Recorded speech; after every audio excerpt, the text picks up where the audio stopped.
Am I the jerk over a typo I sent a person? I'm 20 years old and met my boyfriend at my childhood best friend's party. I didn't really know anyone else at the party, so I got acquainted with a girl I met that day. Let's call her Stacy. Stacy later introduced me to some of her male friends, but only one caught my attention. I asked Stacy if she could introduce us, but she kept refusing and giving me excuses like, "Oh, I will introduce you another time." Eventually, I just walked up to him and talked to him. A few months later, he became my boyfriend. His birthday was close by and I had planned everything. The last step was to tell his sister in case she wanted to spend the day with him. She then told me she also wanted to spend the day with him, so I made our date a combined lunch with his friends and family. His sister said she would invite 2 people close to him, a friend and a cousin. She invited his best friend, Adam. Stacy wasn't invited because his sister doesn't like her. I was given permission to invite someone from my side, so I invited my best friend. On the day of the event, Stacy messaged me asking if I did anything for his birthday, which I found a bit weird because she's friends with Adam and can view my story. I also thought she was friends with my boyfriend, so she could see his as well. I told her what happened, but I told her this the next day. I forgot to mention she sent lots of laughing emojis without giving me context as to why she was laughing. It upset me at some point because I thought that maybe my boyfriend didn't like how I celebrated his birthday. I made a typo in one of the messages when I was explaining that I got him a saxophonist and other gifts. I had spelled the word saxophonist incorrectly. She screenshotted the whole conversation and put it on her story. I ended up telling her I didn't really like it because it was a typo, and I found it embarrassing. I didn't want my boyfriend to see it, and she told me that the problem is I am not secure in my relationship and that it was hilarious. Eventually, I just confronted her, but she still found it funny and told me I need to trust my partner. Eventually, I just ghosted her and told my boyfriend about it. When I next saw him, he told me that Stacy wasn't his friend but more of Adam's friend. He wasn't really mad at my reaction, but quite disappointed with how she didn't handle the situation in a mature way. That day, I found out he doesn't even see Stacy's social media posts because they aren't friends on any social media platforms. She would just invite herself whenever Adam would be seeing my boyfriend. On one occasion, she was rude to his sister before he got into a relationship with me. Ever since we started dating, he spends most of his time with me and not with Adam. Therefore, Stacy doesn't really see him because they aren't actual friends, but she made it seem as if she was the best of friends with my boyfriend. Also, Stacy wasn't really my friend, but I was trying to be civil because I thought they were friends and wanted to make a good impression. I later just removed her from seeing my social media and left her alone without doing anything out of character for myself. This story sounds like the behavior of 12-year-olds, not 20-year-olds. It's clear that Stacy doesn't like you at all, and it's gross behavior on her part. Don't waste your time on immature people who treat you badly. Be the adult and move away from such negativity. Am I the jerk for not wanting to tell my sibling about the baby playpen? I am 36 years old, married, and have a 5-year-old, a 2-year-old, and a 10-month-old. There's a lot going on and stress levels are high. My wife constantly fears our children getting sick because she is a stay-at-home mom and has to deal with sick children. I understand the frustration of a sick child, but I believe it can only be controlled to a certain extent and shouldn't limit activities. My sister, who has 3 children in daycare, believes that sickness is inevitable. Unless it's an extreme illness, she brings her children to family functions. She pays attention and wipes noses, but germs still spread, and my kids have gotten sick from them, and vice versa. My wife thinks my sister shouldn't bring sick children to gatherings, but we've done the same. The issue at hand is our upcoming family beach trip with 13 of us. We have a baby playpen for our 10-month-old to crawl around in. My wife wants to bring it but demands that I tell my family only our child can use it. I think this rule is a bit absurd and offered different solutions to avoid conflict. I suggested not bringing the playpen and instead bringing a baby walker to avoid any discussion with my family. It also takes up less space in the communal living room. I also suggested bringing the playpen, but if my wife doesn't want other kids in it, she should talk to my family about it. My wife got frustrated and called me the asshole for taking my family's side and for putting her in a situation where she has to talk to them. She says if others want a playpen, they should bring their own. I suggested that if I have to talk to them, it's respectful to do so before the trip so they can plan accordingly. I also said solution number 1 might be best due to limited space in the communal area. She thinks they won't bring one anyway, so the limited space argument is irrelevant and insists we bring ours, calling me the asshole for suggesting otherwise. We'll be together for a week, and if someone is going to get sick, it will happen with or without the playpen. Am I the asshole?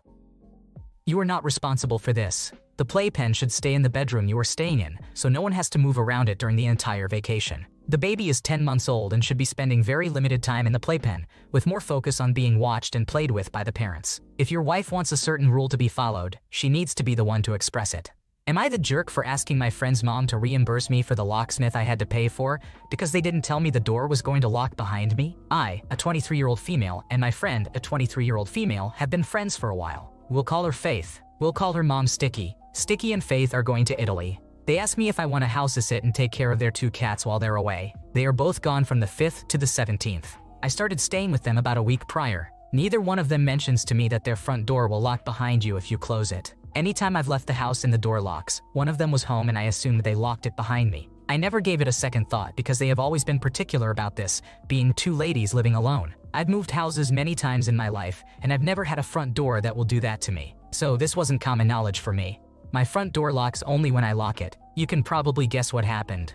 I walked out to water the plants and closed the door behind me so the cats don't get out. I locked myself out with my phone and keys inside. I started to panic. I walked over to a neighbor's house so I could use their phone to contact Faith and Sticky. Thankfully, the neighbor did have Sticky's phone number, but it was about 3 p.m. where I am and like 4 a.m. in Italy. The neighbor leaves me his work phone to continue to try and contact them. By 8 p.m. I finally got a hold of Faith and Sticky, and they didn't have a spare hidden. Apparently, Papa, Faith's grandfather, was supposed to pick up the spare that is currently inside the house, so someone nearby would have it. Also, Faith and Sticky are not happy on the phone. This is an annoying situation for sure, but they are talking to me like I've made the stupidest mistake and are majorly inconvenienced by the sleep interruption. I was a little taken aback that they were talking to me like this. They didn't even ask how I was being the one who was stuck outside for hours trying to fix it all because they didn't tell me about the door. But I didn't say anything. It's also my point of view that it was Sticky's responsibility to check all her boxes to avoid putting me in this situation. Yes, I am an adult, but she should have told me things like this. I needed to know about the house and make sure that Papa had that key, right? After being locked out for about 5 hours, I called a locksmith and it was $320. They didn't tell me about the door and they don't want to reimburse me for the locksmith and think it's absurd that I asked. They said I was misconstruing their generosity because they let me stay at their house to take care of their cats. I have a home that I'd much rather be at. I was just helping them out. Asking for the money was hard for me, by the way. I consulted my mom and stepdad first to get another opinion on whether or not it was appropriate. I'm genuinely surprised by the way they've talked to me about all this, and my mom seems to think they are low-key gaslighting me. Am I the asshole? You did nothing to deserve criticism. They absolutely should have told you how the door worked, especially if it locks itself. If you just stepped out to check the mail or water plants, it's easy to understand getting locked out. It's really on them for not having a backup plan or spare key nearby. Going 50-50 on the locksmith might be fair, but ultimately, they should have prepared you better. Am I the jerk for calling my friend out for ignoring me for a year? My friend and I's relationship has not been the best as of late. The last time we saw each other was last July. She has a bad habit of making plans and never sticking with them, and I finally called her on it. Back in November, I called her out for ignoring my calls, but apparently, Snapchat wasn't working, ignoring the other 4 social media platforms we contact each other on. I didn't know what to say then, so I just let it slide, hoping it would get better. She stopped ignoring my calls, but just barely. When I had something important to talk about, I only got 10 minutes but was expected to listen to her for hours. The straw that finally broke the camel's back was when she went out the day after my birthday, invited the entire friend group, and didn't invite me. Then she tried to make plans with me a week later, only to go out with someone else. I had finally had it at that point. I told her how she never makes time for me. She has only invited me over twice this year. One of the times I had to decline because I had other plans, and the other time I was left waiting for her to call saying she was on the way. Any other time she invited me out was to a bar or club, not my scene, were said in passing so I didn't know it was an invite, or I heard about it the next day, and all of it last minute. When I told her I feel like I'm being forgotten by everyone else because all I can do is sit at home and wait for people to want to see me, she told me it's my fault because I turned her down every time she invited me out, so she just gave up. I explained to her everything I mentioned above, and she just continued to double down, insisting it's my fault and her entire life is last minute. She said I could be putting in more work too. The one thing she called me on that I couldn't argue with is that I could call her more. But why would I call someone I feel like doesn't make time for me? I voiced to her that the entire situation has me feeling hopeless, and she just continued to push that I was the cause of it all, and I just don't think that's true. But anyways, am I the asshole?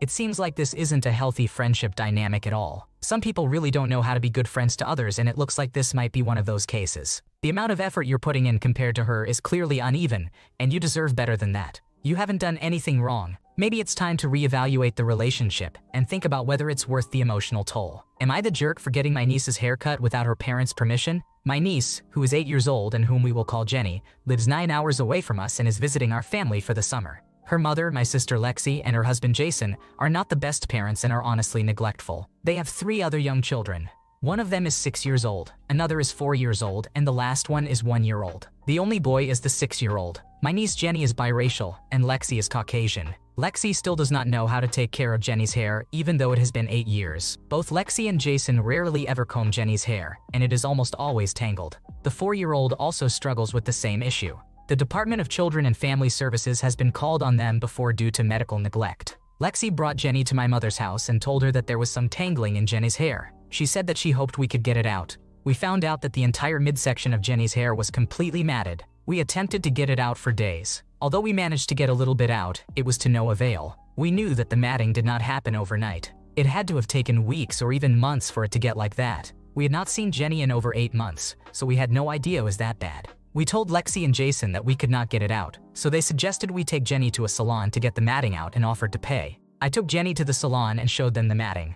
They gave me dirty looks and immediately asked, "How on earth did that happen?" I had to explain that she was not my child and that I was only trying to fix the problem. We set up an appointment. The day of the appointment came and I took her. They started to comb the matting out. Jenny was in extreme pain and was crying. The stylist suggested cutting it all out since Jenny would end up losing a lot of hair anyway, and it would also save time and money. Jenny wanted it cut, and her hair was already thinning. She had a lot of split ends, so I agreed. Jenny fell in love with her hair, even though most of it was gone. Her hair went from shoulder length to above her ears, but it looked a lot better, and she was so happy about the matting finally being gone. I showed Lexi Jenny's hair, and Lexi was very angry. She cursed me out and said I should have told her and that she did not want her hair cut. I told her that if she took care of her child's hair, then we would not be in this predicament in the first place. Am I the asshole in this situation?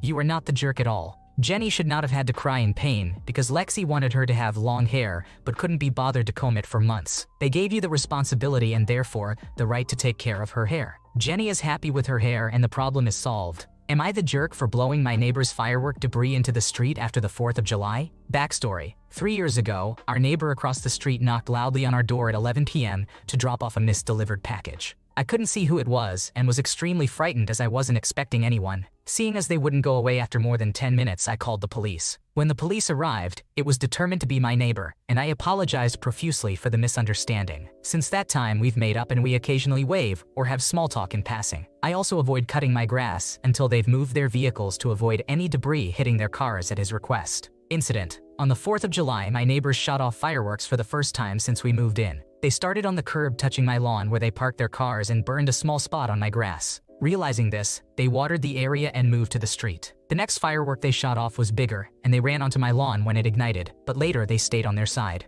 This continued for more than 2 hours. I stayed inside the entire night. Fireworks in the street are illegal here. However, I didn't intervene since it was a holiday. After they finished, they sprayed down and cleaned most of the debris in the street. However, my yard had a large amount of firework debris and stains all over the place. The next day, as I was preparing to mow the lawn, I used my leaf blower to clear the debris back into the street, as I didn't want to run over any of it with the mower. It then started raining and I left to run errands. When I returned, my neighbor's wife confronted me in my driveway, calling me petty for blowing debris towards them. I explained my frustration at cleaning up a mess I didn't create, and that my other neighbors' lawns didn't have any debris at all on them. She suggested sweeping and bagging it, and I asked her why I had to clean it. I repeatedly said I didn't create the mess, so why do I have to clean it up? I also brought up how my lawn had burn marks and how my new concrete was stained. She then accused me of being racist, referencing the police call. Upset, I argued back, emphasizing this was about firework debris, not race. She walked away, calling me names. I told her not to trip over the mess they created in the street.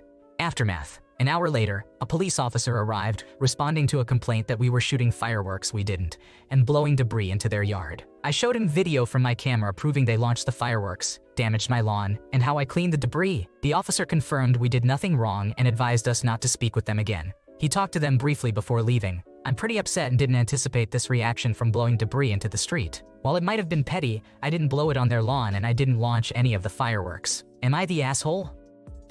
You are not in the wrong. It's ridiculous that they didn't clean up properly, which ultimately led to the police being called. Your neighbors are completely wrong, and then they had the audacity to try and call the cops on you for their own mess up. Next year, it might be a good idea to call the police while they're setting off illegal fireworks. Thanks for watching. When you subscribe, make sure to hit the bell to turn on notifications so you never miss a video. To finish listening to all the stories, check out the playlist in the description.